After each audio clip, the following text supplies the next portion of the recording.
여러분 안녕하세요. 반갑습니다. 밖에는 벌써 꽃이 피고 있습니다.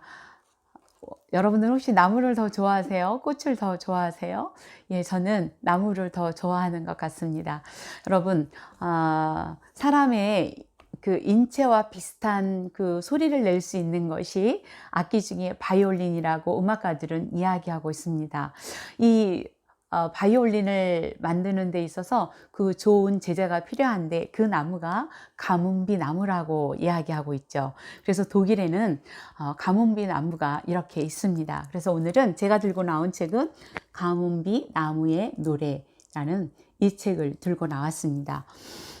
이 책은 이 저자가요, 바이올린 제작을 하는 사람이죠.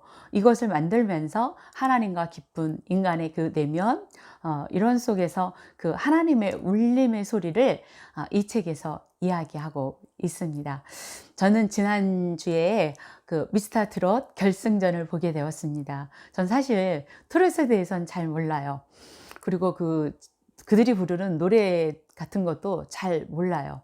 예, 들으면서 그 일곱 분들이 인생을 어떻게 살아왔고 그 살아오면서 인생의 스승을 만났거나 할아버지나 이러한 분들을 통해서 그들이 그 인생곡을 부르면서 그 자아내는 그 결승전에서 불러내는 그 모습을 통해서 많은 부분들을 생각해 보게 되었습니다. 예, 이 가뭄비 나무는요, 그 우리나라의 그 상록수 같은 소나무와 같은 좀 종류인데요. 이 가뭄비 나무는 저지대에서 자라나는 가뭄비 나무도 있고요. 저 알래스카 같은 아주 고산지대에서 자라나는 가뭄비 나무도 있습니다. 저지대에서 자라나는 이 가뭄비 나무는 아주 무럭무럭 풍성하게 잘 자랍니다. 그런데 이 저지대 속에서 자란 이 가뭄비 나무는요, 악기로서 쓸 수가 없다고 이야기해요. 그런데 저 알래스카에 있는 밑둥이 한 40에서 한 50m 그 이상에서부터 이렇게 자라나는 이 고산에서 자라나는 이 나무는 영하 막 40도, 50도, 60도 그 추운 겨울을 견디면서 그 가지와 잎이 이렇게 떨어져 가면서 그 쭉 가지가 이렇게 빛을 바라보고 살아나는 이 나무는 200~300년이 되어진 나무예요. 이런 나무가 가뭄비 나무로서 바이올린의 공명판의 소리로 가장 아름다운 소리를 낸답니다. 그래서 바이올린 제작자들은 이러한 나무를 찾아다니겠죠. 그런데 이러한 나무를 찾아다니는 것이 그리 쉽지는 않습니다. 오랜 세월 동안 손에 망치를 들고 그리고 인내하며 그 나무를 찾아다니죠. 찾아다닐 때 얼마나 많이 다치는지 모릅니다. 한 망구루 중에 이러한 공명의 소리를 낼 수 있는 가뭄비 나무는 한 그루나 될까 말까 한다고 합니다. 그러나 이 한 그루의 나무를 이렇게 발견하게 되면 그간의 모든 수고와 이러한 것을 잊고 기쁨으로 돌아오게 되는 것입니다. 저는 이 가뭄비 나무 이 책을 읽으면서 많은 부분들을 생각해 봤어요. 그리고 이 가뭄비 나무는 우리 인생에 많은 것들을 이야기하고 있어요. 바로 우리에게 죽은 것을 버리라는 것이에요. 옳지 않은 것을 버리라는 것이에요.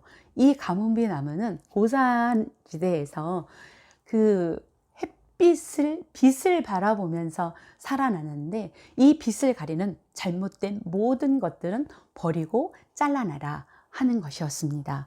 그러기 위해서 우리가 잘못된 모든 것들은 스스로 버려야 한다. 이 가뭄비 나무는 죽음을 통과한 나무가 되는 것입니다. 이 책 18쪽에선 저자가 얘기하는 부분 읽어드릴게요. 노래하는 나무들은 대부분 어렵고 불리한 조건에서 자라납니다. 노래하는 나무가 클 수 있는 지역은 알프스에도 얼마 되지 않는데 고도, 방위, 풍량, 기후, 토질, 역경을 견뎌야 하는 척박한 땅에서 울림이 있는 나무들이 자라납니다. 그곳에서 자란 나무는 저항력을 기르고 세포들을 진동하는 법을 익힙니다.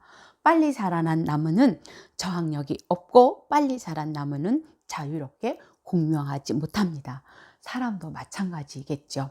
너무 온실 속에서 고난이 없는 속에서 자라 있는 부분은 고난이 위기와 고통 속에 있을 때 이 부분을 잘 이겨내지 못하겠죠. 어떤 사람들은 제가 별 그 고난 없이 힘든 일 없이 지금까지 제가 왔다고 생각하는 분들 있고, 또 어떤 사람들은 말을 이렇게 막 얘기할 때 있거든요. 사실 그렇게 찌르면 아파요. 그럼 이거죠. 자식이 어떠한 부분을 계속 아프게 해도 그 다음에 또 안 아픈 게 아니에요. 왜? 자식이고 나는 마음을 가지고 있으니까.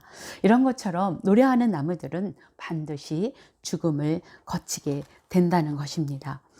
하나님은 참 놀랍죠. 우리와 인격적인 관계이시고 늘 우리를 존중하시죠.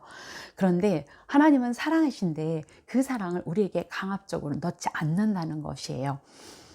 햇빛이 나뭇잎 안에서 탄소를 이렇게 변화시키잖아요. 그런데 사람은 그 사랑을 통해서 사랑을 받게 되면 그 사랑 안에서 성품이 바뀐다는 거예요. 사람들은 저 사람의 기본적인 기질은 안 바뀌어. 그런데 그 성품이 바뀌면서 바뀌는 걸 봐요. 그것이 바로 사랑의 본질이다.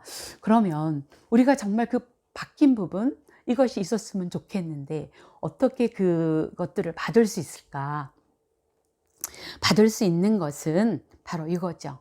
부드럽게 겸손하게 욕심을 내려놓고 마음을 열면 우리가 받을 수 있다는 것입니다. 그 고산에 이렇게 알래스카에 있는 가장 그 고산의 추위를 견디는 그 가뭄비 나무의 그 가지 맨 위에는 오직 그 빛만 통해서 바늘잎이 나타나고 자라날 수 있어요.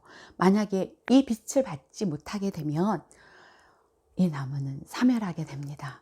우리는 하나님의 생명을 가지고 있습니다. 우리는 이 하나님의 빛, 이 사랑의 빛, 이거 없이는 우리는 살아갈 수가 없습니다.